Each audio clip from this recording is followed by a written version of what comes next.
የአውሮፓ ታላላቅ ክለቦችን የተመለከተ ወቅታዊና ዕለታዊ ጥንቅሮችን ከምታደምጡበት የዩቲዩብ ቻናላችን የመረጃ ሰዓታችን ላይ ትገኛላችሁ። በርከት ያሉ ሰበር መረጃዎችን ዛሬ ይዘናል። ዛሬ ደግሞ ለየት ያሉ ጉዳዮችን በስፖርቱ ዓለም በስፋት ያገኘንበትና የሰማንበት ቀን ነው። እያንዳንዱን መርጠናቸዋል። ለእናንተ ብትሰሟቸው ያልናቸውን በሙሉ ይዘን መተናል። ለየት ያሉ ጥንቅሮች ናቸው። አብራችሁን ስትቆዩ ግን ላይክ አድርጉን። ለፈጣን መረጃዎቻችን እንደ ግብአት እንወስዳቸዋለን። ሀሳብ አስተያየታችሁን ግን ዛሬ በስፋት እንሻለን። በተለይ በምትደግፏቸው ክለቦች ዙሪያ የወጡ በርካታ ሰበር መረጃዎች ስላሉ አብራችሁን ግን ስትቆዩ በመረጃ ሰዓታችን ማድሪድ ቤት ወቅታዊ ሁኔታዎች፣ ወቅታዊ ስፖርታዊ ተኩሳቶች ግለታቸው እንደጨመረ ነው። ውድ ቤተሰቦቻችን የማድሪድን ሰበር መረጃ እንነግራችኋለን። በባርሴሎናም ጉዳይ የሰዓቱ ጥንቅራችን በስፋት ተይዟል። ለባርሴሎናም ደጋፊዎች እናካፍላችኋለን። ከዛ ውጪ በአውሮፓ ኮከቦችና ከዋክብቶች የዓለም ዋንጫ ሊጀመር በጣት የሚቆጠሩ ያህል ቀናቶች ሲቀሩት የቀጠለው ውዝግብ ፊፋ አንድ ነገር ስቴዲየም ዝር አይላትም ብሏል። በጣም ልዩ ጥንቅር ይዘናል። አብራችሁን ቆዩን። በተወዳጁ የእንግሊዝ ፕሪሚየር ሊግ የመረጃ ሰዓታችን ሰበር መረጃዎቻችን ከዝውውር መስኮቱ ይጀምራሉ። ከቢግ ሲክስ ቶትናምን እናስቀድማለን።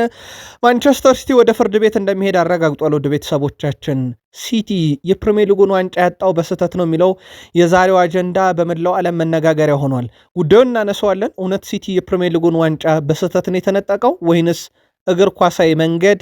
ሲቲስ ፍርድ ቤት የሚሄድበት ምክንያት ምንድን ነው? ሰፊ ሰበር መረጃችን በሲቲ ቤት ከአሰልጣኙን ጋር የተያዘ ነው። በጣም ሰፊ መረጃ እናካፍላችኋለን። ሲቲያን ትቆዩን ያላችሁ። ከቼልሲ ጋር በተያዘ ኮከቡን ለማስኮብለል የሚደረጉ ጥረቶች በስፋት ተጠናክረው ቀጥለዋል። ቼልሲና ዝውውሮች፣ ቼልሲና ታሪክ፣ ቼልሲና የቡድን ዜናችን በዚህኛውም የመረጃ ሰዓታችን በስፋት ስለተያዘ ቼልሲውን ላይክ እያረጋችሁን ቆዩን። የሊቨርፑል የዝውውር ጉዳይን በተመለከተ በአንድ ዝውውር ላይ አዲስ ያገኘነው ጉዳይ አለ። ከዛ ውጪ በፕሪሚየር ሊጉ ሊያደርጓቸው የሚችሉ ዝውውሮችን በተመለከተ በጣም ሰፊ ጥንቅር ይዘናል። ከሊቨርፑል በአርኔ ስሎት መልቀቅ ምክንያት ሊወጡ የሚችሉ ተጫዋቾች አሉ እየተባሉ ነው። ጉዳዩን ይዘነዋል። በማንቸስተር ዩናይትድ የመረጃ ሰዓታችን የአንድ ሰው መልእክት በዩናይትድ እየተተገበረ ይሆናል። የማንቸስተር ዩናይትድን መረጃ ስናነሳ አስቀድመን እናነሳዋለን። የቡድን ዜና ይዘናል። በማንቸስተር ዩናይትድ ወቅታዊ የዝውውር ጉዳዮች ካነሳን በኋላ እውነት ዩናይትድ ይሸጣሉ የሚል ልዩ ጥንቅር ይዘናል። አብራችሁን ከቆያችሁ ዩናይትዳውያን ተከታተሉታላችሁ። በስተመጨረሻም ሪካርዶ ካላፊዮሪን ከአርሰናል የማስኮብለል ነገር እርግጥ ሆኗል። ውድ ቤተሰቦቻችን ለአርሰናል በዝውውር መስኮቱ በሰበር መረጃ እንጀምራለን። ከዛ ውጭ ምትክ ስለሚፈልጉለት ተጫዋች ገበያው ላይ አርሰናል እየተነጋገራቸው ያሉ ተጫዋቾችን፣ አርሰናል ቤት ቁልፉን ሰው፣ ዋናውን ሰው፣ የጀርባ አጥንቱን ለማስኮብለል የሚደረገውን ጥረት ጨምሮ በርካታ መረጃ ይዘናል። ዛሬ ሁሉም በሚባል ደረጃ ሰበር መረጃዎቻችን ለእናንተ ይደርሳሉ። ላይክ ካረጋችሁ ለኛ በብዙ ያግዘናል። አብራችሁን ቆዩን። ከሪያል ማድሪድ እንጀምር። የሪያል ማድሪድ ስፖርታዊ ጉዳዮች ትኩሳታቸው ከፍ እንዳለ ይታወቃል። ውድ ቤተሰቦቻችን በዛሬው ዕለት በሪያል ማድሪድ የሰማናቸው ጉዳዮች ውስጥ አንደኛው ፍሎሬንቲኖ ፔሬስ፣ ኬሊያን ምባፔ፣ ጁድ ቤሊንግሃም፣ ቪኒሲየስ ጁኒየር በቡድኑ ይቆያሉ፣ የሚተኩም ተጫዋቾች አይደሉም፣ እነሱ የዓለም ምርጦች ናቸው ሲሉ ተደምጠዋል። እሳቸውም በቀጣይነት ፕሬዚዳንታዊ ምርጫውን ሳሸንፍ ኮናቴና ዴንዝል ዶምፍሪስ ብቻ አይደለም ሰበር ዝውውሮች አሉ፣ ልብ ቀጥ የሚያደርጉ ናቸው፣ ጠብቁ እያሉ ይገኛሉ። በነገራችን ላይ ታማኙ የዜና ምንጭ ፋብሪዚዮ ሮማኖም አንዳንድ ይዟቸው የወጣው መረጃ ውስጥ ፍሎሬንቲኖ ፔሬዝ ሊያደርጓቸው ያሰቡ ትልልቅ ዝውውሮች አሉ። በእርግጥ እሳቸው ፕሬዚዳንታዊ ምርጫ ቅስቀሳ ብቻ ሳይሆን አስቀድመው የሚያቀዷቸው አንዳንድ ነገሮች ነበሩ። ቡድኑ 2 ዓመት የተጓዘበት መንገድ በብዙ አስተችቷቸዋልና ኮከቦችን ማቆየት፣ ኮከቦችን ማምጣት በእሳቸው ዘመን ትልቁ እቅድ ሆኖ የምርጫ ቅስቀሳው እንደተጧጧፈ ነው። አዲስ ነገር ሰሞኑን ግን ይኖራል ተብሏል። ሪኬልሚ ሌላኛው እጩ ናቸው። እሳቸው ያደረጉት ነገር አሁን ምናልባትም ጉዳዩ ወደ ፍርድ ቤት እንደሚሄድም እየተነገረ ይገኛል። ሪኬልሚ ባርሴሎናን በተመለከተ ያው ባርሴሎና በጣም ልዩ ክለብ ነው። ምክንያቱም አብዛኞቹን ጨዋታ የሚጫወታቸው በ12 ተጫዋቾች ናቸው። የራሱ ተጫዋቾች ሲደመር ዳኛው ባርሴሎናን ለየት የሚያደርገው ክለብ ነው። የባርሴሎና ፕሬዚዳንት ማን መሆን ያለበት ብለህ ታስባለህ ሲባል ሪኬልሚ የባርሴሎና ፕሬዚዳንት መሆን የነበር ያ ዳኛ ኔግሬራ የተባለ ዳኛ ነው። ፕሬዚዳንታቸውም ላፖርት አይደለም። ለዚህ ያበቃቸውም ያ ዳኛ ነው። ከዳኛ ጋር የሚሰሩ 12 ተጫዋች ሜዳ ይዘው የሚገቡ በሚል ባርሴሎናን እያብጠለጠሉ ከፍ ዝቅ እያደረጉ ነው። ከሰሞኑ በነበራቸው እንደውም የድምፅ ቅስቀሳ ላይ ባርሴሎና ከላሊጋው ሁላ እንዲወርድ እንደሚመኙ ቢቻል ቢፈርስ ቡድኑ ምኞታቸው እንደሆነ ገልጸው እሳቸው በምርጫ ቅስቀሳቸው ላይ ለባርሴሎና ያላቸውንም ጥላቻ በመግለጽ ጭምር ነው ቅስቀሳ ሲያደርጉ የነበረው። ፍርድ ቤት የሚወስዳቸው ጉዳይ ግን ይህ አይደለም። ለየት ያለ ጥንቅር ይዘናል። አብራችሁን ቆዩን። በባርሴሎና በኩል 8 ተጫዋቾቹን ለስፔን ብሔራዊ ቡድን ሲያስመርጡ ሪያል ማድሪድ አንዲትም ተጫዋች እንዳላስመረጠ ይታወቃል። ለስፔን ታዲያ ባርሴሎና ካስመረጣቸው 8ቱ ለመጀመሪያ ጊዜ ነው በስፔን ብሔራዊ ቡድን ወክለው በዓለም ዋንጫ የሚጫወቱት፣ በዓለም ዋንጫ ላይ ማለት ነው። ለምሳሌ ላሚን ያማል፣ ፓው ኩባርሲ፣ ዡዋን ጋርሻ፣ አንቶኒ ጎርደን እና ሐምዛ አብዱል ከሪም የተባሉ የባርሴሎና ተጫዋቾች ሀገር ይወክላሉ። ላሚን ያማል፣ ፓው ኩባርሲ ስፔንን በታሪክ ለመጀመሪያ ጊዜ ሲወክሏት፣ አንቶኒ ጎርደን እንግሊዝን፣ ሐምዛ አብዱል ከሪም ግብፅን፣ ሞሮኮን ለመጀመሪያ ጊዜ ወክለው በዓለም ዋንጫ የሚሳተፉ የባርሴሎና ተጫዋቾች ናቸው። ባርሴሎና እንዳልኳችሁ ለስፔንም 8 ተጫዋቾችን በማዋጣት ብቸኛ ናቸው። በርካታ ቁጥር ያለውን ተጫዋች በማዋጣትም የባርሴሎና ተጫዋቾች በዓለም ዋንጫ በስፋት ይካፈላሉ። በ16 ተጫዋቾችም እንደሚወከሉ ይታወቃል። አትሌቲኮ ማድሪድ የፊት መስመራቸው ስጋት ከገባቸው በኋላ በተለይም የዩሊያን አልቫሬዝ ነገር አሁን ክለቡን የመልቀቅ አዝማሚያው ከፍ እያለ መጥቷልና ቪክተር ኦሴሜንን ለማስኮብለል ፍላጎት አላቸው። ከሰሞኑ በነበሩ እንቅስቃሴዎች ላይ በተለይም በዝውውር ጉዳዮች ላይ የቪክተር ኦስሜን ዝውውር እንደሚጠበቅ በቃል ስፖርት ዩቲዩብ ቻናልም በዚህኛው የዝውውር ቻናላችንም የመረጃ ሰዓታችን ላይ አጋርተናችሁ እንደነበረ ይታወቃል። ቪክተር ኦሴሜን በጋላታሳራይ ላይ ቆይ የሚችልበት በጣም ሰፊ ዕድል አለ። የአውሮፓ ትልቅ ክለቦች እየፈለጉት መሆኑን ተከትሎ ስሙ በእርግጥ ከአትሌቲኮ ማድሪድ ጋር ብቻ አይደለም ከባርሴሎናም ጋር ሲያያዝ እንደነበረ የሚዘነጋ አይደለም። ጉዳዩን በተመለከተ ውድ ቤተሰቦቻችን ተጨማሪ መረጃዎችን ለማጣራት ሙከራ እያደረግን ነው። በተጫዋቹ ጉዳይ ላይ ግን አትሌቲኮ ማድሪዶች የዩሊያን አልቫሬዝ ነገር ስላሰጋቸው ቪክተር ኦስሜን ዋነኛና ቁልፉ ኢላማቸው መሆኑን ስፖርት ቲቪ በዛሬው ዕለት አረጋግጧል። ካለፉት 13 የሻምፒዮንስ ሊግ ዋንጫዎች 9 የተወሰዱት በ3 አሰልጣኞች ናቸው። ሉዊስ ኤንሪኬ 3ቱን፣ አሰልጣኝ ካርሎ አንቸሎቲ 3ቱን፣ ዚነዲን ዚዳን 3ቱን ወስደው 9 ዋንጫ የተወሰደው ካለፉት 13 የሻምፒዮንስ ሊግ ዋንጫ በ3 አሰልጣኝ ነው። እነኚህ አሰልጣኞች ምን ያህል አስደናቂ ስራ እንደሰሩ ማሳያ ማድረግ ይቻላል። በሪያል ማድሪድ እና በፓሪስ ሰን ጀርሜን የተሰበሰቡ ዋንጫዎችም ጭምር ናቸው በብዛት። ከዛ ውስጥ ውድ ቤተሰቦቻችን በባርሴሎና በእርግጥ ኤንሪኬ አንስተውታል። ታዲያ ከዚህ ጋር በተያያዘ የ2025/26 የውድድር ዓመት ምርጡ አሰልጣኝን በተመለከተ በአውሮፓ ዙሪያ ስኮር 90 ሉዊስ ኤንሪኬንስ የሚስተካከል የለም በሚል በአንደኛ ደረጃ አስቀምጧቸዋል። ሚኬል ማርቲያን አርቴታ ከአርሰናል 2ኛ፣ ቪንሰንት ኮምፓኒ ከባየር ሙኒክ 3ኛ፣ ሃንሲ ፍሊክ ከባርሴሎና 4ኛ፣ ኡናይ ኤምሬ ከአስቶን ቪላ የአውሮፓ ምርጡ 5ኛ አሰልጣኝ ደረጃ ተቀምጠዋል። ምናልባት ከ1 እስከ 4 ያሉት ብዙ ሊያስማሙ፣ ምናልባት የተወሰነ ክርክር ሊያስነሱ ይችላሉ። የኤምሬ ግን ብዙ የሚያስጨበጭብ ነው። የያዙት ክለብ አስቶን ቪላ በጥቂት በጀት በጣም አስደናቂ ቡድን፣ ያውም ዘንድሮ ብቻ አይደለም ባለፉት ጥቂት ዓመታት ውስጥ የአስቶን ቪላን ደረጃ ያሻሻሉና ከፍ ያደረጉ አሰልጣኝ እንደሆኑ ይታወቃል። የዓለም ዋንጫ በጣት የሚቆጠሩ ያህል ቀናት ወይም 1 ሳምንት ገደማ ከቀረው በኋላ የስፔን ብሔራዊ ቡድንን ያክል ቅድመ ግምት የተሰጠው ብሔራዊ ቡድን የለም። በኦፕታ በኩል ያለምንም ጥርጥር ስፔን ትበሏለች ዋንጫውን ብለው አስቀምጠዋል።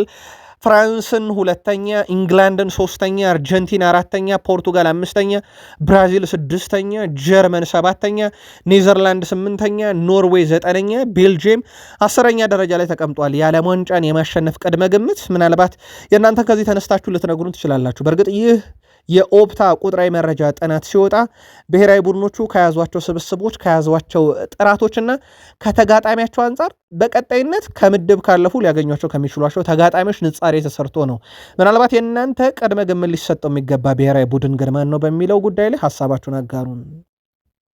በዓለም ዋንጫ በ2022 የካታር ዓለም ዋንጫ ያው እንደ ኬሊያን ምባፔ ግብ ያስቆጠረ የለም። በትላንት ዘገባችን ላይ ሰርተነው ነበረ እሱን። የአጥቂውን ካነሳን ግብ ጠባቂው ላይ ዛሬ ደግሞ ትኩረት እናደርግ። ሁጎ ሎሪስ አሁንም እግር ኳስን እየተጫወቱ ከሚገኙ ተጫዋቾች ውስጥ በርካታ ክሊንሺት ያለው በዓለም ዋንጫ እሱ ነው። ቀዳሚ ተጫዋች አይደለም ውድ ቤተሰቦቻችን፣ ግን እግር ኳስን እየተጫወቱ ያሉ ወይም ጓንት ካልሰቀሉት ውስጥ ሁጎ ሎሪስ 8 አለው። አሁን የሁጎ ሎሪስን ክሊንሺት እየተጫወተ ያለ ሊሰብረው የሚችለው ማኑኤል ኑየር ነው። 7 አለው። ቲቦት ኮርቷ 7 አለው። አሊሰን ቤከር 5፣ ዳቪድ ኦስፒና 4 አላቸው። ስለዚህ ሀገራቸውን ከሚወክሉ ግብ ጠባቂዎች ውስጥ ማኑኤል ኑየር ምናልባትም ይሄን ሪከርድ ሊሰብር ይችላል። እንዳልኳችሁ ግን ይሄ አክቲቭሊ አሁን ጓንት ካልሰቀሉ ተጫዋች እንጂ በታሪክ ከፍተኛው ክሊንሺት አይደለም። ሁጎ ሎሪስ ምናልባትም ሪከርዱን ሊያጣ የሚችልበት ዓመት ሊሆን ይችላል። የዓለም ዋንጫ ሊጀመር ጥቂት ቀናት ወይም 1 ሳምንት ብቻ ይቀረዋል። ፊፋ በዓለም ዋንጫ ዙሪያ የሚያወጣቸው መግለጫዎች እንደቀጠሉ ናቸው። በስቴዲየም አንዲትም ሰው ውሃ መጠጫ ፕላስቲክ ይዞ ዝር እንዳይል ብሏል። ፊፋ በዘንድሮ 2026 የዓለም ዋንጫ ውድድር ወቅት አዲስ ሕገ ደንብ አውጥቻለሁ ብሏል። በዚህ መሰረት በዓለም ዋንጫ የውሃ መያዣ ፕላስቲክ ይዞ ስቴዲየም መግባት አይቻልም ብሏል። ከዚህ በፊት ደጋፊዎች ባዶ የውሃ መያዣ ይዘው ገብተው ስቴዲየም ውስጥ ውሃ መሙላት ይችሉ ነበረ። አሁን ግን ባዶ መያዣዎች ወደ ስቴዲየም ዝር አይሉም ብለዋል። ክልከላው የመጣው በደህንነት ስጋት ምክንያት መሆኑ የውድድሩ የበላይ አካል ፊፋ አሳውቋል። ፊፋ የወሰደው እርምጃ ተጫዋቾችና ዳኞች ላይ ቁሳቁስ እንዳይወረወር አስቤም ነው፣ ሰግቼም ነው፣ ፈርቼም ነው ብሏል።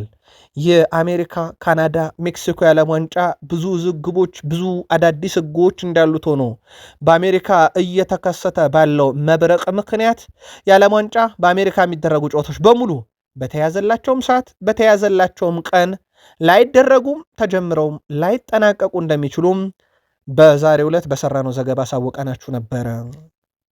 ከሁለተኛው የዩቲዩብ ገጻችን 32,000 በላይ ሰብስክራይበር ያለው የዝውውር ቻናላችን ላይ ትገኛላችሁ። ቃል ስፖርት ዩቲዩብ ቻናል ዋናው የዩቲዩብ ገጻችን ነው። በምሳሳት መረጃችን ደግሞ በዚህኛው የዩቲዩብ ገጽ ታገኙናላችሁ። ሰብስክራይብ አድርጋችሁ የደውል ምልክቷን ከተጫናችሁ መረጃዎቹ በፍጥነት ይደርሳሉ። ዛሬ በርካታ ሰበር መረጃ ይዘናል። የእናንተን ሀሳብ አስተያየትም እየጠበቅን ነው። እየጻፋችሁልን አብራችሁን ቆዩን። የሰሜን ለንደኑ ክለብ ቶትንሃም የብራይተኑን ተከላካይ ፓውል ቫን ሄክን ለማስፈረም ይፋዊ ጥያቄ ለብራይተን ኤንድ ሆቭ አልቢዮን አቅርቧል። ቶትንሃም ያቀረበ የዝውውር ሂሳብ ብራይተን ከሚፈልገው ያነሰ በመሆኑ ውድቅ መደረጉም እየተዘገበ ሲሆን፣ ይሁን እንጂ በተጫዋቹ ዝውውር ጉዳይ በሁለቱ ክለቦች መካከል ያለው ንግግርና ድርድር ቀጥሏል። የ5 ዓመቱ ተከላካይ ፓውል ቫን ሄክ ከአሰልጣኝ ሮቤርቶ ዲዘርቢ ጋር ቅርብ ናቸው ተብሏል። እንዳትረሱ አስታውሱ፣ ሮቤርቶ ዲዘርቢ ወደ ማርሴ ከማቅናታቸው በፊት አስቀድመው በፕሪሚየር ሊግ የብራይተን አሰልጣኝ እንደነበሩ የሚዘነጋ አይደለም። ውድ ቤተሰቦቻችን በርከት ያሉ ሰበር መረጃዎችን ከሰማንበት ሲቲ ቤት አንድ ብለን መረጃውን በሰበርን ጀምር። ሲቲ ህጋዊ እርምጃ ሊወስድ ነው። ህጋዊ እርምጃው የፕሪሚየር ሊጉን ዋንጫ ተነጠቁ በሚለው አይደለም፣ በሃላንድ ጉዳይ ነው። የሪያል ማድሪዱ እጩ ፕሬዚዳንት ኤንሪኬ ሪኬልሚ ምርጫውን ካሸነፍኩ ሃላንድን አስፈርማለሁ ብለው ነበረ። ያ ብቻ አይደለም።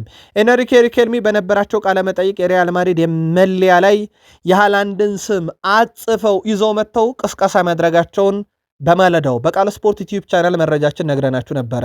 ማንቸስተር ሲቲ ባወጣው መግለጫ ሃላንድን በተመለከተ ከስፔን የተሰማው ፈጽሞ ሐሰተኛ ነው። አክሎም ይህ ሊፈጠር የሚችልበት እድልም የለም፣ በውል ውስጥ ማፍረሻ አንቀጽ የለም ብለዋል።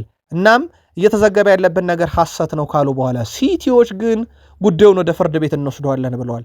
ወደ ፍርድ ቤት የሚሄዱት እንዴት ሃላንድን ሪያል ማድሪድ ጠየቀብን ብለው አይደለም፣ እንዴት የሲቲን ተጫዋች ስም በሪያል ማድሪድ መለያ ላይ አስፍረው ቅስቀሳ ያደርጉበታል። ስለዚህ የተጫዋቻችን ስም ያላግባብ ተጠቅሷልና ህጋዊ እርምጃ እንወስዳለን፣ እንከሳለን፣ ቀጣይ ፍርድ ቤት እንገናኝ እያሉ ነው። በሃላንድ የመጣባቸው ሲቲያንን እንዳስቆጣቸው በቃል ስፖርት ዩቲዩብ ቻናል በሀሳብ መስጫ ሳጥናችን ላይ የማይተነው ነበር። አሁን ላይ ባለው መረጃ መሰረት ሃላንድ ከሲቲ ተጫዋቾች ሁሉ በጣም ውዱ ነው። ምናልባት የሲቲ ደጋፊዎች አይፈልጉትም፣ ግን ነገርየው ከሆነ ከሃላንድ ዝውውር እስከ 227 ሚሊዮን ዩሮ ሲቲ ሊያገኝ ይችላል። ኒኮ ራይሌ፣ አንቷን ሴሜኔ፣ ሪያን ሸርኪ፣ ጀሬሚ ዶኩ፣ ዳናሮማ፣ ሳቪኒዮ፣ ማርጉዌ፣ አብዱልካደር ኮሳኖፍን ጨምሮ እነኚህ ተጫዋቾች በሲቲ ቤት በጣም ውድ የዝውውር ሂሳብ ካላቸው ሲጠቀሳሉ። በተለይም ሃላንድ በጣም ውዱና እስከ 227 ሚሊዮን ዩሮ ያወጣል የተባለ ነው በሲአይኤስ ፉትቦል ዘገባ መሰረት። ግን ሲቲዎች እንኳን ሊሸጡት የሃላንድ ስም በማድሪድ መለያ ላይ ተጽፎ ቀረበብን ብለው ጉዳዩን ወደ ፍርድ ቤት ሊወስዱት ነው።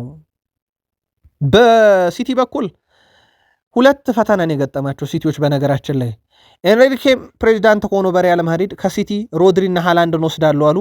ፍሎሬንቲኖ ፔሬስ ፕሬዚዳንት ከሆኑ ደግሞ ምርጫቸው የሲቲው ተጫዋች የተከላካይ ስፍራው ተጫዋች ጆሽኳ ግቫርዲዮል ነው። ሲቲ በሁለቱም ፕሬዚዳንት ይጠቀማል ተብሎ አይታሰብም።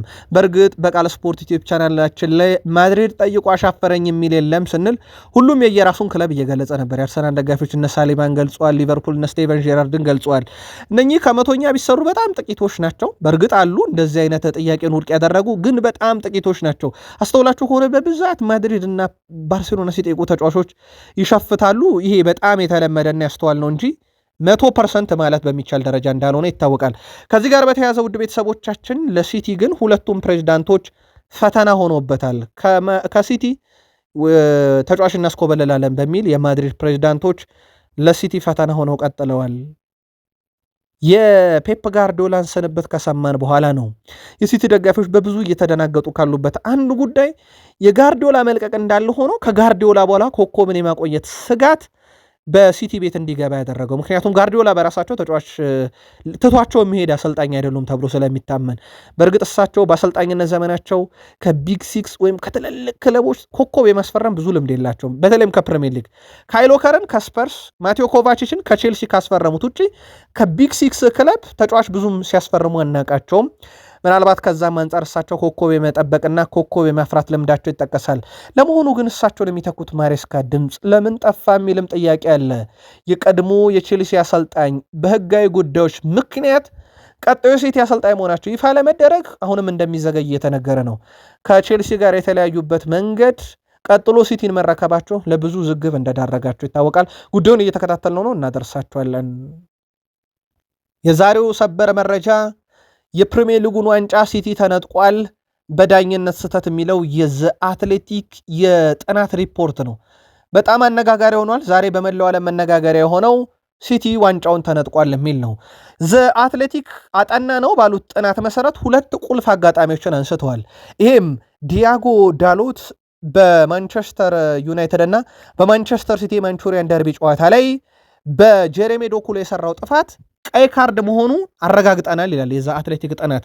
የጥናቱ በነገራችን ላይ በዳኞችም የተጠና ጥናት ነው። እናም ቀይ ካርድ መሆኑን አረጋግጠናል። ጨዋታው በተጀመረ 10ኛው ደቂቃ ላይ መውጣት ነበረበት፣ ግን ዩናይትድ ጨዋታው 2-2 አሸነፈ በቀይ ካርድ ሳይወጣ የሚል ጥናትና ሁለተኛው ደግሞ በኒካስል ዩናይትድ እና በሲቲ መካከል የነበረ ጨዋታ ፊል ፎደን ላይ በፋቢያን ሻር የተሰራ ጥፋት አልተሰጣቸውም፣ ፍጹም ቅጣት ምት ተከልክሏል። ሲቲ ጨዋታውን 2-1 ተሸንፏል። ያ ማለት ፕሪሚየር ሊጉ ሲጠናቀቅ ከአርሰናል በ2 ነጥብ በላይ እንዲሆኑ ያደረጋቸው የነበረ ቅጽበት ነው። ስለዚህ ሁለቱ ጥፋቶች በዳኝነት በጥናት አረጋግጠናል። ሲቲ ፕሪሚየር ሊጉን ዋንጫ ያጣው በዳኝነት በተሰራ ስህተት የዲያጎ ዳሎትና የኒካስሉ ጨዋታ ላይ የተከለከሉት ፍጹም ቅጣት ምቶች ሲቲን ዋንጫ ሰጥተውታል ይላል። ይሄ የዘ አትሌቲክ የዛሬ የጥናት ውጤትና በሰበር ዛሬ በግዙፍ ሚዲያዎች ላይ መነጋገሪያ የሆነ ነው። አርሰናል የፕሪሚየር ሊግ ሻምፒዮንነቱን የሚቀየር ነገር አይደለም፣ ፕሪሚየር ሊጉ ማረጋገጫ ቢሰጥበትም። ከዚህ ጋር በተያያዘ የሲቲም የአርሰናልም ደጋፊዎች የእናንተን የግል መልከታ ስታደርሱን፣ ምናልባት ግን የአርሰናል ደጋፊዎች እናንተስ ክለብ ላይ የተደረገ የዳኝነት ትልቅ ስህተት ያስተዋላችሁት የለም ወይ በሚለውን የእናንተንም አቅርቡልን። እኛ በሁለቱም ዩቲዩብ ገጻችን በገለልተኝነት የአድማጭ ተመልካቾቻችን ሐሳብ የምናቀርብ ይሆናል። አትሌቲኮ ማድሪድ ተጫዋች ለማስኮብለል ከቼልሲ ቤት ፍላጎት አላቸው እየተባለ ነው። አትሌቲኮ ማድሪድ እንደ ክለብ ብቻ አይደለም። የአትሌቲኮ ማድሪዱ ተጫዋች ቤና፣ ፖውሊ፣ እነ ሎሬንት ያሉ ተጫዋቾች ከባርሴሎና ይልቅ እኛን ተቀላቀለ በሚል ማርክ ኮሪያን ለማሳመን ጥረት እያደረጉ መሆኑን ማርካ አረጋግጧል። በተለይም ደግሞ በተጫዋቹ በኩል ቅርበት አላቸው የተባሉት እነኚህ ሰዎች ተጫዋቹ ወደ ቡድኑ እንዲመጣ ፍላጎት አላቸውና ከፍተኛ ጥረት እየተደረገ ይገኛል ተብሏል። በነገራችን ላይ ዩሊያን አልቫሬዝን በእንደዚህ አይነት ሆይ ሆይታ ነው አትሌቲኮ ማድሪድ እንዲቀላቀል የተደረገውና አትሌቲኮ ማድሪድ ልምድ አላቸው እንደዚህ በጫና ተጫዋች ወደ ቡድኑ እንዲመጣ የማድረግ የራሱ ተጫዋቾችን ይጠቀማል። አሁን የቼልሲውን ኩኮሪያን ለማስኮብለል አትሌቲኮ ማድሪዶች የቡድን አጋሮቹን እየተጠቀሙ ነው ተብሏል። ማርክ ኩኮሪያ ክለብ እያፈላለገ ነው፣ ክለቡን ሊለቅ ይችላል የሚሉ መረጃዎች ከወጡ በኋላ መዳረሻው ወይ አትሌቲኮ ማድሪድ ወይ ባርሴሎና የሚሉ ዘገባዎች በስፋት ሲወጡ እንደነበር ይታወቃል።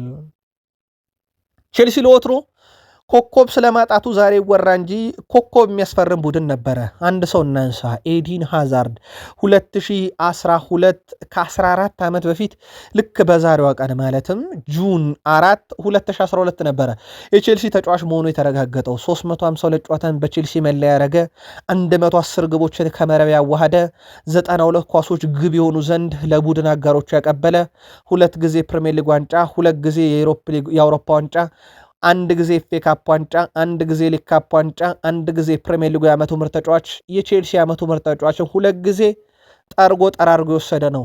እንደ ኤዲን ሃዛርድ ያለ ባለፉት 20 ዓመታት በቼልሲ ምርጡ ድሪብለር፣ ምርጡ ተጫዋች ማግኘት ሊቸግር ይችላል፣ ግን የተሻለም ሊኖር ይችላል። በቼልሲያን እይታ የቼልሲ ደጋፊዎች ሃዛርድን የመሰለ አያችሁ ወይ? ግን ባለፉት 20 ዓመታት ውስጥ ጻፉልን። ከሊቨርፑል ጋር በተያያዘ ውድ ቤተሰቦቻችን በአጫጭር ስፖርታዊ መረጃችን እንጀምር። የሊቨርፑል ደጋፊዎችን ብዙ የሚያሻማ ጥያቄ ሊሆን አይችልም። የዓመቱ ምርጣችሁ ማን ነው ቢባሉ ዶሚኒክ ሶቦስላይ ስለመሆኑ ውድ ቤተሰቦቻችን ሊቨርፑልያን የመርሳይዱ ክለብ ሊቨርፑል የውድድር ዓመቱን ምርጤን እወቁልኝ ብሏል። በዚህ መሰረት የቡድን አማካይ ዶሚኒክ ሶቦስላይ የውድድር ዘመኑ ምርጥ ተጫዋች በመባል ተመርጧል። ዶሚኒክ ሶቦስላይ በዘንድሮ የውድድር ዘመን 5 ጊዜ የሊቨርፑል የወሩ ምርጥ ተጫዋች ተብሎ ነበረ። ሶቦስላይ በውድድሩ ለሊቨርፑል 13 ጎሎችን አስቆጥሮ 12 አመቻችቶ አቀብሎ በ25 ጎሎች ላይ በቀጥታ ተሳትፏል። ዶሚኒክ ሶቦስላይ የተሻለ ይገባዋል፣ ማሸነፍ ነበረበት የሚባል ተጫዋች ካለ ግን ለሊቨርፑል ደጋፊዎች ጉዳዩን እንተዋለን። ግን ዶሚኒክ ሶቦስላይ በጣም ምርጡን ጊዜ ካሳለፉ ሊቨርፑልያን ውስጥም የሚጠቀስ ነበር። የዓመቱ ምርጣችንም ብለውታል ሊቨርፑሎች። ከዙር ጋር በተያያዘ ፔዤ መጫወት ህልሜ ነው ያለው የአንዲዮ ሜንዲን ማግኘት ለሊቨርፑል አሁን ፈተና እየሆነ መጥቷል። ለፒኤስጂ ሊፈርም የሚችልበት በጣም ሰፊ እድል አለ እየተባለ ይገኛል። ወደ ቤተሰቦቻችን ከዚህ ጋር በተያያዘ ሊቨርፑል ያው ወደ ሌላኛው አማራጭ ባርኮላ የማዘንበል እድሉ በዛው ሊሰፋ ይችላል። በእርግጥ ገበያው ላይ በርካታ አማራጮች አሉ፣ ግን ሊቨርፑል ለረጅም ጊዜ ከተከታተለ ውስጥ አንደኛው ነበረ። ተጫዋቹ ግን ወደ ፓሪሰን ዠርሜን ሊያመራ የሚችልበት እድል እንዳለ ከወደ ጀርመን የወጡ መረጃዎች ዛሬ በስፋት እያመላከቱ ይገኛሉ። ሌላው ከሊቨርፑል ጋር በተያያዘ ሊቨርፑል በዚህ ክረምት ሃሪ ዊልሰንን ማስፈረም ከሚፈልጉ ክለቦች አንዱ መሆን አለበት የሚሉት የቀድሞ የሊቨርፑል ተጫዋች ጋሪ ናቸው። ጋሪ በዋነኝነት ያነሱት የተጫዋቹ ድንቅ ብቃት፣ ያሳየው ወጥነት፣ ግብ የማስቆጠር ችሎታውና ታታሪነቱ ለሊቨርፑል ይመጠናልና ሊቨርፑል ሃሪ ዊልሰን ላይ ትኩረት ማድረግ አለበት እያሉ ነው እሳቸው። ምናልባት የዩቲዩብ ገጽ ቤተሰቦቻችን ሊቨርፑልያን የቶትናሙን ሃሪ ዊልሰንን በዘንድሮ የውድድር ዓመት በእርግጥ ከፉልሃም ቤት በጣም ድንቅ ነበር፣ የማርኮ ሲልቫን መልቀቅ ተከትሎ ክለቡን ሊለቅ ይችላሉ ከተባሉት ውስጥ ነውና ለሊቨርፑል የሚሆን አይነት ተጫዋች ነው ወይ? ጋር የተባሉት የቀድሞ የሊቨርፑል ሰው ግን ዋነኛ ሰው መሆን አለበት እያሉ ነው። ሊቨርፑል ከቫንሂክ ወኪል ጋር ግንኙነት አድርገው ነበረ። ነገር ግን የአሰልጣኝ አርኔ ስሎት ክለቡን መልቀቅ ተከትሎ የቫንሂክ ድርድር ውይይት ቆሟል። በሊቨርፑል ቤት ኮናቴ እንደለቀቀ ይታወቃል። በእርግጥ እዛ ቦታ ላይ ጀርሜ ጃክዌቴን ጨምሮ ጆቫኒ ሊዮን እንዳሉ ይታወቃል። ግን ሊቨርፑልም ልምድ ያለውን ተከላካይ ያየበት ነበረ። በክረምት የዝውውር መስኮት የስሎት መልቀቅ ዝውውሩ ላይ ለጊዜው ነገሮች እንዲቆሙ አድርጓል። ሊቨርፑል ግን ከዛ ውጭ ሌሎችም የሚያቸው በርካታ አማራጮች አሉ። ለአብነት ያክል የሆፈንሄሙን ተጫዋች ለማምጣት ፍላጎት እንዳላቸው ይታወቃል። ሊቨርፑሰን ተጫዋቹንም ከሊቨርፑል የመውሰድ ፍላጎት አላቸው። ዶርትመንድም ፉክክሩን ተቀላቅሏል ተብሏል። ኬኔት ኢች ሆይነንን ለማምጣት የሚደረጉ ጥረቶች ግን በሊቨርፑል በኩል እንዲሁ ተጠናክረው መቀጠላቸውን ፍሎሪያን ፒልተንበርግ ሲያስነብብ፣ ኮዲ ጋክፖ በአርኔ ስሎት ስንብት ምክንያት ሊቨርፑልን ሊለቅ ይችላል የሚሉ ዘገባዎች በስፋት እየወጡ ነው። እነኚህን የሊቨርፑል የዝውውር መረጃዎች በተለይም የኮዲ ጋክፖን ጨምሮ በቀጣይ መረጃ በስፋት እንመለስበታለን። ሊቨርፑልን ለመረከብ እንግዲህ የተስማሙት አሰልጣኝ አንዲ ኢሮላ ሊቨርፑል ካምፕ ደርሰዋል። በካሜራ እይታ ስር ውለዋል። ፊርማቸውን ይፋ አላደረገም ሊቨርፑል፣ ያው ኦፊሻሊ ፊርማቸውን መፈረማቸው ይታወቃል። አንዲ ኢሮላ ግን ዛሬ በኤርፖርት እንግዲህ በካሜራ እይታ ስር ሆነዋል። አሰልጣኝ አንዲ ኢሮላ ዛሬም በሊቨርፑል በኩል እንግዲህ ጋዜጣዊ መግለጫም ሊሰጡ ይችላሉ። ምናልባት ጋዜጣዊ መግለጫቸው ሁሉ ነገራቸው ለነገ ይዘጋጃል ተብሏል። አንዲ ኢሮላ ግን አንፊልድ ደርሷል። የእሳቸው መምጣት በሊቨርፑል የሚጠበቁ ብዙ እውነቶች እንዲኖሩ አድርጓል። ከራፋኤል ቤኒቴዝ በኋላ ሊቨርፑልን የሚያሰለጥኑ ሌላኛው ስፔናዊ ራፋኤል ቤኒቴዝ ሊቨርፑልን በያዙበት ዓመት በቀጣዩ ሲዝን ላይ እነሱ ሲያሰለጥኑ ሻምፒዮንስ ሊግን በልተዋል። ያን ታሪክ ግጥምጥም የሚያደርገው ዘንድሮ አርሰናል ፕሪሚየር ሊግ በልተዋል። ዘንድሮ አርሰናል ፕሪሚየር ሊግን ሲበላ ሻምፒዮንስ ሊግን ግን አልበላም። ያኔም ተመሳሳይ ታሪክ ተፈጥሯል። እንዲሁ አይነት ታሪክ በተፈጠረበት ዘመን የመጡት ስፔናዊ የዋንጫ ባለቤት አድርገውታል። አንዲ ኢራኦላስ የሚለው በቀጣይ ይጠብቃል። ዛሬ አንፊልድ ደርሷል። ውድ ሊቨርፑላውያን ማንቸስተር ዩናይትድ በዝውውር መስኮቱ የተጫዋቹን ምክር በስፋት እየተገበሩ ነው ያለ የሚረር ስፖርት ዘገባ። በተለይ ማንቸስተር ዩናይትድ በቀጣይ ወደ ቡድኑ ማምጣት አለባቸው የሚሉ ሀሳቦች ከቡድኑ የቀረቡትን ወይም ከተጫዋቾች የቀረቡትን እያጤነበት ነው ተብሏል። አንደኛው ካዜሜሮ ነው። ወደ ቡድኑ እንዲመጡ ያሳሰባቸውን ዝርዝሮች ዩናይትድ እያጤነበት ነው ተብሏል። ካዜሜሮ ከዩናይትድ ሲለቅ ወደ ቡድኑ እንዲመጡ ካላቸው ውስጥ ብራዚላዊ ተጫዋቾች ይጠቀሱበታል። ከዛ ውጭ እንደ ሳንድሮ ቶናሊም ያለ ተጫዋች ወደ ቡድኑ እንዲመጣ ለዩናይትድውያን ምክሩን ለግሷል እየተባለ ነው። ከዛ ውጪ በዩናይትድ በኩል ቡድኑን እንዲቀላቀል በብሩኖ ፈርናንዴዝ በኩል የማቲያስ ፈርናንዴዝ ስም እንደተነሳ ይታወቃልና ዩናይትዶች በዝውውር መስኮቱ የቡድኑን ተጫዋቾች ምክረ ሐሳብም እንደ ግብአት ወስዶታል የሚሉ መረጃዎች በስፋት እየወጡ ይገኛሉ። ከዚህ ጋር በተያያዘ ማንቸስተር ዩናይትድም ዝውውር በዛው ልክ ተጠናክሮ እንደቀጠለ ይታወቃል። በዩናይትድ በኩል የኮንትራት ማራዘም ሂደቱ ከተጠናቀቀ በኋላ ኮቢ ሜኖ የዝውውር ሂሳቡ በብዙ መንገድ አድጓል። በእርግጥ የመጀመሪያ ጨዋታውን በማንቸስተር ዩናይትድ ሲያደርግ ኖቬምበር 2022 ላይ እስከ 300,000 ዩሮ ወጪ ሊያስደርግ የሚችል ኮከብ ነበረ። ዛሬ ላይ ትራንስፈር ማርኬት የኮቢ ሜኖ ዋጋ የሚቀመስ አይደለም፣ ከ70 ሚሊዮን ዩሮ በላይ ወጪ ማውጣት የሚችል ተጫዋች ብሎታል። ዩናይትድ ኮከቡን መጠበቁ ይታወቃል። በእርግጥ ዝውውሩ ላይ እንደሚሳተፈው ሁሉ ኮከብ የማቆየት ሂደቱም ተጠናክሮ እንደቀጠለ ይታወቃል። ያው የብሩኖ ነገር ኦልሞስት ወደ መጨረሻው የድርድር ምዕራፍ ላይ ደርሷል።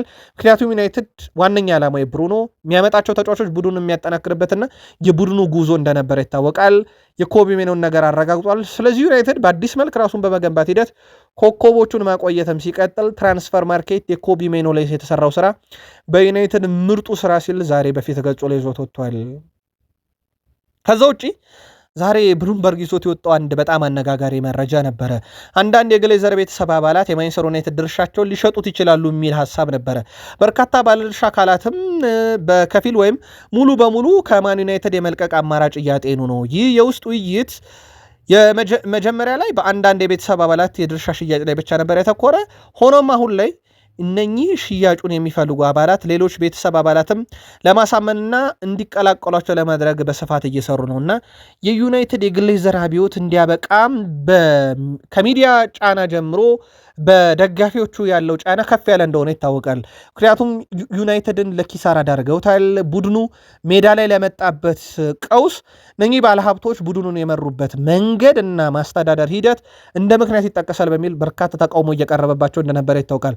አሁን አነስተኛ ድርሻ ያላቸው ናቸው ይሄ እቅድ አላቸው እየተባለ የሚገኘውና እውነት እነኚህ ሰዎች ግን ዛሬ ላይ በዓለማችን ውዱ ሶስተኛው የስፖርት ክለብ የእንግሊዝ ውዱ ክለብ ከ7.5 ቢሊዮን ፓውንድ በላይ ወጪ ያስደረጋል የተባለው ዩናይትድን ይለቃሉ የሚለው ግን ትንሽ አጠራጣሪ ሊሆን ይችላል። ዩናይትድ በቀጣይነት ወደ ቡድኑ እንዲመጣ ከሚፈልገው ማቲያስ ፈርናንዴዝ እና ኤሊዮት አንደርሰን ጋር በተያያዘ በእርግጥ የማቲያስ ፈርናንዴዝ ነው በጣም ቅርቡ ውይይት የሚያደረጉበት። ማቲያስ ፈርናንዴዝ ኳስን ከመስርቶ የመጫወት ችሎታው በብዙዎች ዘንድ ከብሩኖ ጋር ይነሳል። በተለይም ይሄ ከፍተኛ የቴክኒካል ብቃት ደረጃው ረጅምና አጫጭር ኳሶችን የማቀበል ክህሎቱም ከብሩኖ ጋር ይመሳሰልባቸዋል። በርካቶች የአማካኝ ስፍራ ተጫዋች ነው። ወደ 1.78 ሜትር ይረዝማል። ከሳጥን ሳጥን መጫወት ይችላል። በርካቶች ከብሩኖ ጋር እያነጻጸሩት የሚገኙ ግን በራሱ በብሩኖ ወደ ቡድኑ እንዲመጣ የሚፈለግ በጣም አስደናቂው አማካኝ ነው። ከኤሊዮት አንደርሰንም ጋር በተያዘ በነገራችን ላይ ከሳጥን ሳጥን የመጫወት አቅሙ በጣም በጥልቀት ጫናን መቋቋም መቻሉ እድሎችን የመፍጠር ሂደቱና ጨዋታን ለማረጋጋት ተቃራኒ ቡድንን በተለይም የጨዋታ ፍልስፍና ታክቲኮችን ቀድሞ የመረዳት ትራንዚሽኖችን የመፍጠን አቅሙ ተመሳሳይነት ይዘት አላቸው። ዩናይትድ ምናልባትም ከኤሊዮት አንደርሰን እና ከማቲያስ ፈርናንዴዝ አንዱን ነው ሊያስፈርም የሚችለው። ሞር ግን ፈርናንዴዝ የመሆን እድሉ በጣም ሰፊ ነው። በስተመጨረሻም የማድሪድ ነገር እንደሚታወቀው ክለቦችን እየበጠበጠ እያመሰ እንደሆነ ይታወቃል። ተረኛው አርሰናል ሆኗል። 100% የተረጋገጠው ሪያል ማድሪዶች ካላፊዮሪን አነጋግረውታል። ካላፊዮሪ ለሪያል ማድሪድ እንዲጫወት ይፋዊ ጥያቄ ቀርቦለታል። በገደምዳሜውም በጭምጭምታም ደረጃ ሲወራ የነበረው ነገር አሁን እርግጥ ሆኗል። ወደ ቤተሰቦቻችን አሁን አርሰናልና ሪካርዶ ካላፊዮሪ ምላሻቸው ይጠበቃል። አርሰናል ተጫዋቹን ቢሸጥ በትልቅ ገንዘብ የሚሉ ሐሳቦችን በማለዳው ጥንቅር ላይ እየተመለከትኩ ነበር። በሐሳብ መስጫ ሳጥናችን ላይ ሪካርዶ ካላፊዮሪስ ይህንን ጥያቄ እንዴት ነው የሚያጤነው? የሪካርዶ ካላፊዮሪ ወኪሎችን ነው በቀጥታ ሪያል ማድሪድ ያነጋገረውና ከዚህ ጋር በተያያዘ ዝውውሩ በተጫዋቹ ፍላጎት መሰረት እሺ ካለ አርሰናል ከሪያል ማድሪድ ጋር ወደ ድርድር ይገባል ማለት ነው። ምክንያቱም ተጫዋችን በዚህ ሰዓት ላይ በአመፅ ማቆየት ደሞዝ እየከፈሉ ማቆየት ብቻ ሊሆን ስለሚችል ማለት ነው። ለማንኛውም የሪካርዶ ካላፊዮሪን የአርሰናልን ምላሽ እንመለከተዋለን። ንግግሩ ድርድሩ ግን እንደቀጠለ ፋብሪዚዮ ሮማኖ ማረጋግጧል። አርሰናል የሚያጣቸው ተጫዋቾች እንዳሉ ሁሉ በፍቃደኝነት ራሱ የሚለቃቸው እንደነ ሪካርዶ ካላፊዮሪ ያለ ደግሞ ማድሪድ ሊያስኮበልላቸው ስራ የጀመረባቸው እንዳሉ ሆኖ ለአብነት ያክል እንደ ትሮሳርድ ማርቲኔሊ ያሉ ተጫዋቾች ራሱ ሊለቃቸው የሚችል ናቸው። ገበያውን እያፈላለገ እንደሆነ ይታወቃል። ሮጀርስ በዋነኝነት የተያዘው እጩ ነው። የእሱ ጉዳይ በተመለከተ ዛሬ አፕዴት የሆነ መረጃ የለም። ያው የትላንትናው መረጃ ላይ እንዳለ ነው። በሮጀርስ ጉዳይ ላይ ግን ገበያው ላይ በስፋት እየሰሩበት መሆኑን ፉትቦል ኢንሳይደር አረጋግጧል። ስለዚህ እዛ የሜዳ ክፍል ላይ የትሮሳርድና የማርቲኔሊ ደግሞ አርሰናል በገዛ ፈቃዱ ሊለቃቸው የሚችል ገዢ የሚጠብቃቸው ናቸው። የፈረንሳዩ ክለብ ሊል በጣም አስደናቂ አማካኝ አዮብ ቦኦዲ በአርሰናል በኩል በመለማዮች የታየ በአርሰናል ዝርዝር ውስጥ ያለ ነው። አርሰናል ከጥር የዝውውር መስኮት ጀምሮ በተጫዋቹ ላይ ትኩረት አድርጎ ሲሰራ ነበረ። በርከት ያሉ ታማኝ የሚባሉ የዜና ምንጮችም አረጋግጦታል። በዚህ ክረምት ላይ አንዳች ነገር ይጠበቃል። ሌላው አርሰናል በስፋት እየሰራበትና ድርድር እያደረገ የሚገኘው ከሌስተር ሲቲ ጋር ነው። በጀሬሚ ሞንጋ ጉዳይ ላይ ድርድሩ እንደቀጠለ ነው። አሁንም አርሰናልና ሌስተር ሲቲ መካከል ያለው የሂሳብ ልዩነትን ለማጥበብ ድርድሩ በጣም ተጠናክሮ ቀጥሏል። ተጫዋቹ ወደ አርሰናል ለመምጣት ፈቃደኛ ነው። ሌላው በዝውውር ጉዳይ አርሰናል ቤት ልናነሳ የወደር ነው የቀድሞ የአርሰናል ተጫዋች ፖል ሜርሰን፣ ዲዛየር ዱዌ እና ዩሊያን አልቫሬዝ በአርሰናል ቤት መምጣት አለባቸው። 9 ቁጥሩን በዩሊያን አልቫሬዝ የክንፍ አጥቂውን በዲዛየር ዱዌ ካጠናከርን የሚቀጥለው የውድድር ዓመት ለፕሪሚየር ሊግ ሳይሆን ስለ አውሮፓ ሻምፒዮንስ ሊግ እያሰብን መጫወት እንችላለንና አርሰናል ሌላውን ትቶ ሁለት ላይ ትኩረት ያደርግልን እያለ ነው ፖል ሜርሰን። የአርሰናል ደጋፊዎችም የቃል ስፖርት ዩቲዩብ ቻናልም የዚህኛው የዝውውር ቻናል ቤተሰቦቻችንም ይህን ዝውውር ይጠሉታል ተብሎ አይታሰብም። ምልከታችሁን ግን ጻፉልን። ፖል ስኮልስ ከፖል ሜርሰን ለየት ያለ ሐሳብ አለው። ፖል ስኮልስ ለሚቀጥለው የውድድር ዓመት የዋንጫ ፉክክርን በተመለከተ አርሰናል በዚሁ ኢንቴንሲቲ ይቀጥላል ብዬ እምነት የለኝም። ሰዎች አርሰናል እንደገና ስለ ፕሪሚየር ሊግ ዋንጫ መንገስ ያወራሉ። እኔ ግን እርግጠኛ አይደለሁም። ዘንድሮ በጣም እድለኞች ስለነበሩ ዋንጫውን አንስተዋል። ቀጣይ ዓመት እርግጠኛ አይደለሁም እያለ ነው። ምናልባት የአርሰናልን ዝውውር መጠበቅ ይኖርብናል ብሏል። ስለ ዩናይትድም ሀሳብ አንስቶ በማለዳው የቃል ስፖርት ዩቲዩብ ቻናላችን ላይ በዋናው ገጻችን አድርሰናችሁ ነበረ። ከዛ ውጪ ከአርሰናል ጋር በተያያዘ የአርሰናል የጀርባ አጥንት ናቸው ከሚባሉት ሰው አንድሪያ ቤርታ ይጠቀሳሉ። አምና ነው መንበረ ስልጣኑን የተረከቡት። በአርሰናል ቤት በመጡበት ዓመት የሰሯቸው ዝውውሮች በብዙዎች ዘንድ የተደነቀላቸው በብዙዎች ዘንድ የተወደደላቸው ነበረ። ከዚህ ጋር በተያያዘ እሳቸውን ለማስኮብለል ፍላጎት የነበራቸው የሳውዲ ክለቦች ቢኖሩም አንድሪያ ቤርታ ግን በአርሰናል ለረጅም ጊዜ መቆየት ፍላጎት ስላላቸው አርሰናልን አይለቁም ተብሏል። ፍላጎታቸውን በአርሰናል ረጅም ጊዜ መቆየት ነው። ውድ ቤተሰቦቻችን በወቅታዊ ጉዳዮች ላይ ከዝውውር ጋር በተያዘና ለዚህ ሰዓት ብትሰሟቸው ብለን የመራረጥናቸው በዝውውር ቻናላችን የቀረቡ ጥንቅሮች እነኚህ ናቸው። ላይክ አድርጉን፣ ለእኛ በብዙ ያስፈልገናል። እንዲህ አይነት ሰበር መረጃዎች እንድናደርሳችሁ ሀሳብ አስተያየታችሁን እንሻለን። ጻፉልን። ከጥቂት ደቂቆች በኋላ በቃል ስፖርት ዋናው ዩቲዩብ ገጻችን ተጨማሪ ሰበር መረጃ ይዘን እንመጣለን። መልካም ቀን።